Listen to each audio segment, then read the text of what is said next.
everyone. Hope you're doing well today. Sorry for the delay in getting this up. I actually had some minor surgery yesterday, so you won't see my face this week. And I apologize. It involved the top part of my mouth, so I'm having not a very easy time talking. So I apologize for that. The, my face is pretty swollen. So anyway. So for week 7, we talked about finance and economics. This is really just the first glimpse. If you're in the HSA program, this is the first glimpse that you'll get of finance. We do a few classes on finance just because it's important, so expensive, so important to our industry, and it's really not just debits and credits and accounting and budgets and all of that. It's much broader.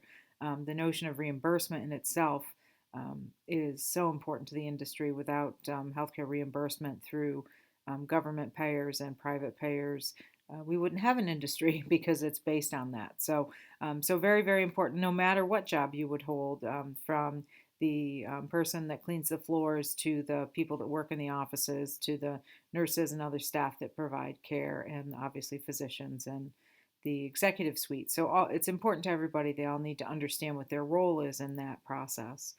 So hopefully you got a little taste of that this past week.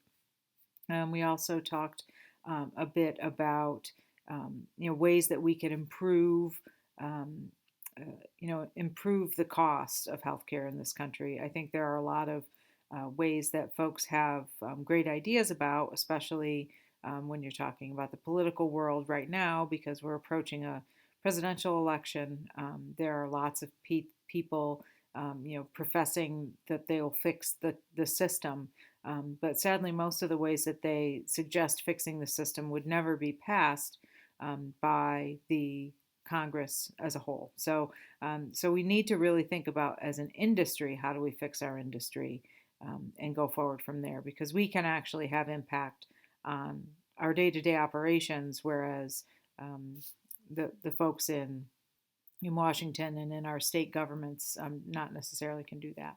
I will be reviewing your case studies here shortly. So let's go to week 8 quick. So remember that this week ends on Friday. It's you have to have your assignments in by 11:59 RMU time, which is East Coast time, on Friday night. Okay, sorry about that. Got caught up in something else quickly. So classes end at the end of this Friday, 11:59 RMU time, and your new classes will start on Saturday if you have any that start in the second 8 weeks. So this week we do have a medical terminology assignment. So I'll mention that here. It's this assignment.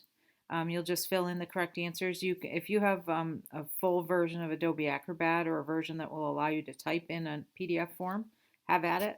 Otherwise, you can just handwrite it in if you want. Whatever works best for you is fine with me. So, and then you'll upload that to the classroom. You also have your final exam. You have 2 hours. Don't open it until you can finish it.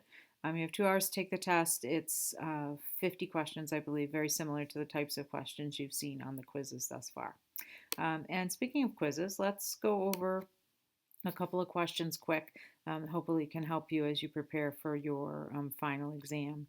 So these were the 3 most frequently missed in last week's assignment, or in last week's quiz. So efforts to control the costs of Medicare have been undertaken via legislation mandated to create prospective payment systems for, and then physicians using RBRVS, hospitals and drugs, SNFs using DRGs, and outpatient departments using HHRGs. So this is the correct answer. Physicians use RBRVFs. That's a version of that type of a payment system that Medicare has created. It's actually a fee schedule. RBRVS is a fee schedule. But these RUGs, DRGs, and HHRGs are all types of prospective payment systems, but SNFs use RUGs, hospitals use DRGs, and this is for home health. Hospital outpatient departments actually use a system called OPPS, Outpatient Prospective Payment System, which is built on a model called APCs, or ambulatory payment classifications. So these are all types of facilities, obviously. These are all types of payment systems, but the wrong ones were matched up. So that's the reason those were wrong. Medicare prospective payment system for reimbursing hospitals utilizes.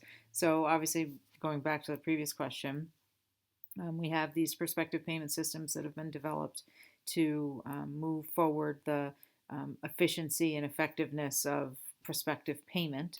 And in this case, the DRGs, or diagnosis related groups, are the system that have been implemented for reimbursing hospitals. They're actually now called MSDRGs, which is Medicare specific DRGs, because other systems have other payment systems like Medicaid and private payers, etc. They have some other different systems. One's called APDRGs, one's called APRDRGs. There's lots of different systems, but generally the one that's referred to being in use with the Medicare prospective payment system for hospitals are DRGs.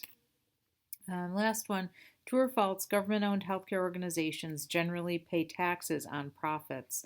The answer to that is false.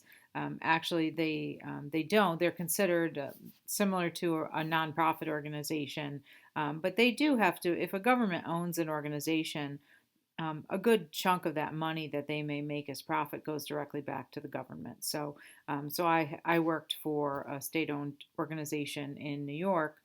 We were part of the State University of New York system, so we were owned by the government. And although we didn't make any money in the hospital. We did make some money on the physician practice side.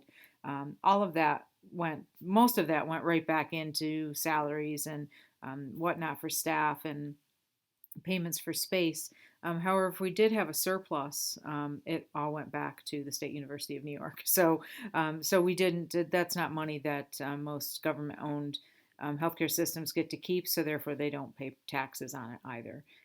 It's kind of a tax of its own for the government. So just a little bit of insight into that. So that's all I've got. Let me hop back over to the classroom. Don't forget, we do have an optional discussion this week, which is an opportunity for you to provide us some feedback. It is optional, you don't have to do it, but we really do appreciate it. There are no points assigned to it, but we really do appreciate if you can provide us some feedback here, and then as well in the survey that you'll receive. You should have already received from RMU directly. But that's all I've got. So if you've got any questions, let me know. It's been a pleasure working with everyone. I hope to see everyone in another HSA class in the future. And if there's anything I can do for you between now and then, please just let me know. Thanks so much.